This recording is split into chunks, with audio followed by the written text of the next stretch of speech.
আসসালামু আলাইকুম গাইস, আজ আমি রান্না করব খেজুরের গুড় দিয়ে বড়ির টক। প্রথমে পানি দিয়ে নিব।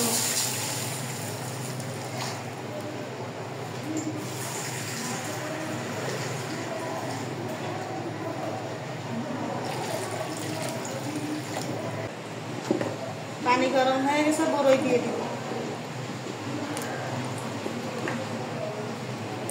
বড়ই পানিতে জাল উঠে গেছে, দিয়ে দিব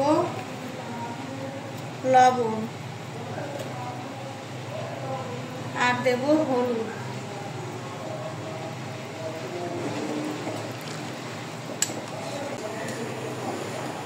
দেখুন বড়ইগুলো ভালোভাবে সেদ্ধ হয়ে গেছে, এই যে ফেটে গেছে। এটা টক বড়ই দিয়ে রান্না করলে বেশি ভালো লাগে। এটা হচ্ছে আমার গাছের টক বড়ই। এখন দিয়ে দিব খেজুরের গুড়।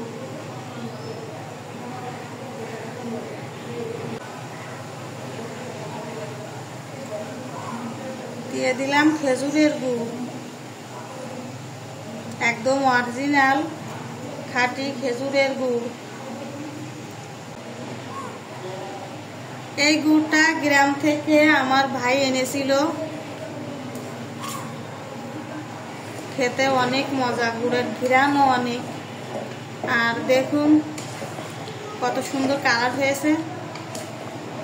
এই গুড়টা আমার জাহিদ ভাই এনে দিয়েছে, একদম খাঁটি রসের খেজুরের গুড়।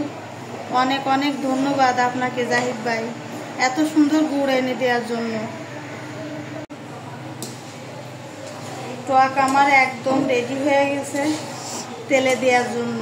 এখন আমি নামিয়ে তেলে দিব। তেল গরম করে নিয়েছি, রসুন দিয়ে দিব। এখানে আমি দুটো রসুন শিল পাটায় ছেঁচে নিয়েছিলাম। রসুন ভালো করে ভেজে নিয়েছি, দিয়ে দেব সরষা।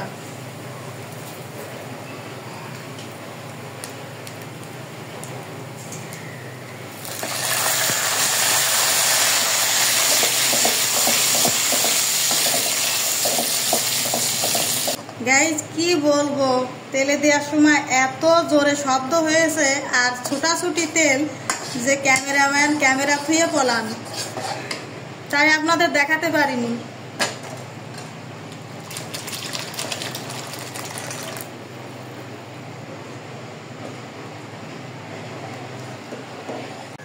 বড়ির টক আমার একদম রেডি। এখন আমি নামিয়ে নিব।